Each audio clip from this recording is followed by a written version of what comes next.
1 in a trillion, trillion, trillion, trillion, trillion, trillion, trillion, trillion, trillion, trillion, trillion, trillion, trillion. You might be asking what that statistic is, but according to Brooks, that's the probability that all of the prophecies about Jesus would be fulfilled. Oh yeah. You probably wouldn't bet on those odds, right? And it might seem impossible, but according to Christian tradition, that's exactly what happened 2,000 years ago. So being a Christian and growing up in church, I already knew a little bit about the birth of Jesus, and about Bethlehem, and the wise men, and about Mary and Joseph, but I did a little bit of research, and today I want to talk to you about the setting around Jesus' birth, the science behind it, how it changed history. So let's start out with the setting behind Jesus' birth. So first, Jesus' birth was notable, and we know this because Matthew 2, 1-3 talks about how King Herod noted Jesus' birth, and the people of Jerusalem did as well. And then the Magi, or the 3 wise men, followed the star to Jesus. And according to O'Callaghan, astrology was big back then, and the wise men were probably astrologers that were looking for the hidden meaning in the stars.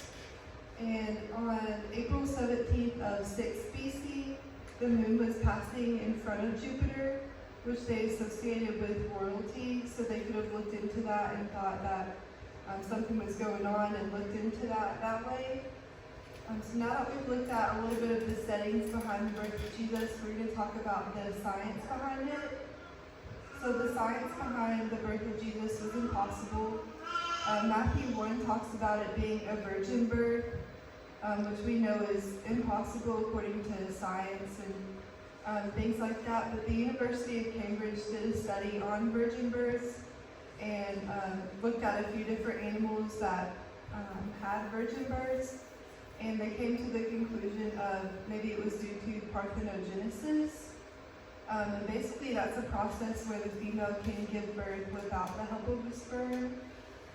So that could be one explanation for the birth of Jesus being born from Mary and her staying a virgin.